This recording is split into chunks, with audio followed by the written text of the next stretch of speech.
Entertainers are hitting the carpet for the 2024 Met Gala, held at the Metropolitan Museum of Art in New York. And the museum's 2024 exhibition, which directly influences the Met Gala's concept, is titled Sleeping Beauties, Reawakening Fashion. It celebrates the Costume Institute's Fashion Archive, which documents over 400 years of style history.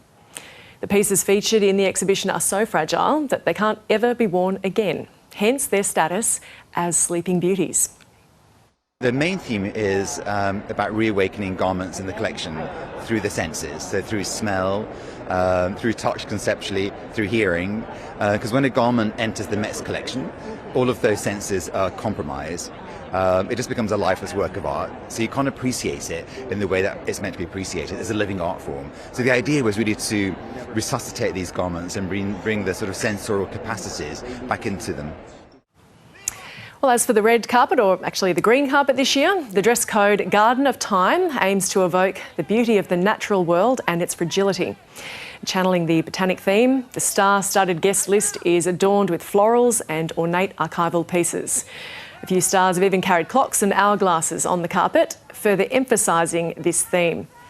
Now, the ABC's national culture correspondent and host of pop culture podcast Stop Everything, Beverly Wang, is live for us in the studio now.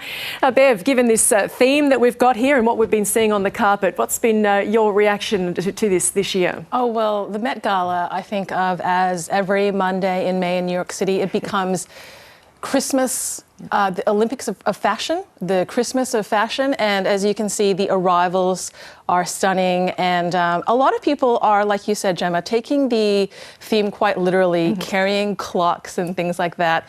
I think for me so far, one of the stunners has been Zendaya, who's one of the co-chairs of the ball, and she is kind of evoking a sinister kind of garden look there, and those blue and green shimmering colors I think are like, she's kind of like a human peacock, and she's got the detail of the hummingbird. It's really stunning. She's kind of gone dark. A lot of people have opted for a bright floral theme.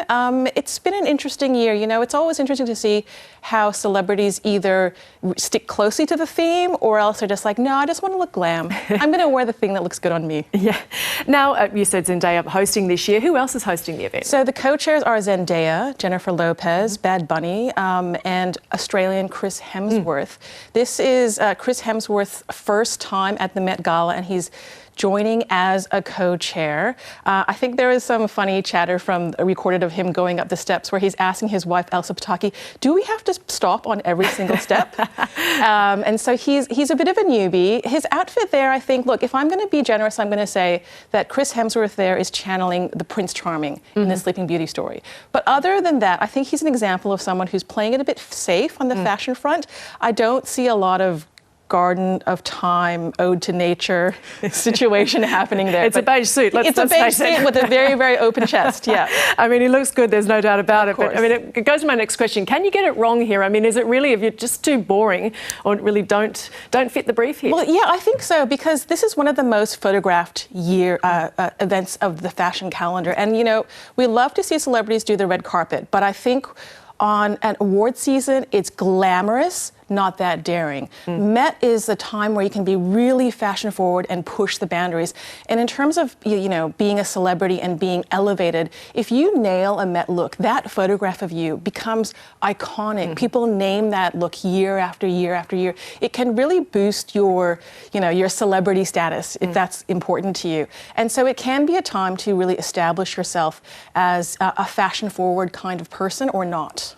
Now, archival pieces, some are being worn by the celebrities and some are actually just too fragile to be worn. So where is this all tying in with the museum and its exhibition? Well, like you mentioned, so the Met Gala is a fundraiser for the Costume Institute of the Metropolitan Museum of New York City. And Anna Wintour, the top boss at Vogue, is like the supreme patron of this. And so there's an aspect, I think, of wanting to honor the theme, but I think there's also a bit of a fashion flex happening with these celebrities. So if you have a stylist who can pull a vintage look for you, an archival look for you, that is also going to generate media coverage.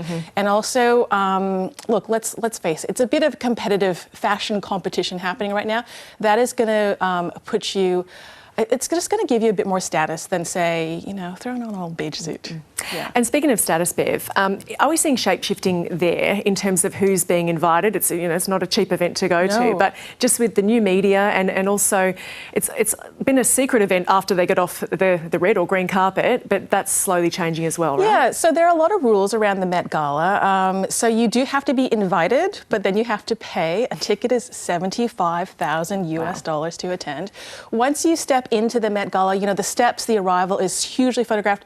Once you step inside, you're supposed to put your phone down and not post to social media. So, you know, there's this kind of tension with celebrity happening, and the internet has changed the nature of celebrity so fundamentally. And so the Met Gala for a few years has been having this kind of love-hate, push-me-pull-you relationship with, do we invite influencers or not? And they seem to change their mind year on year, whether they will or not.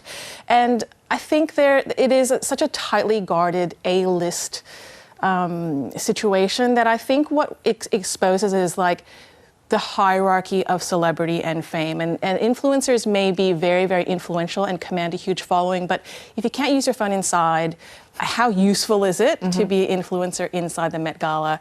And, you know, we have, you know, A-list celebrities here. How do they feel about rubbing shoulders with influencers? I don't know.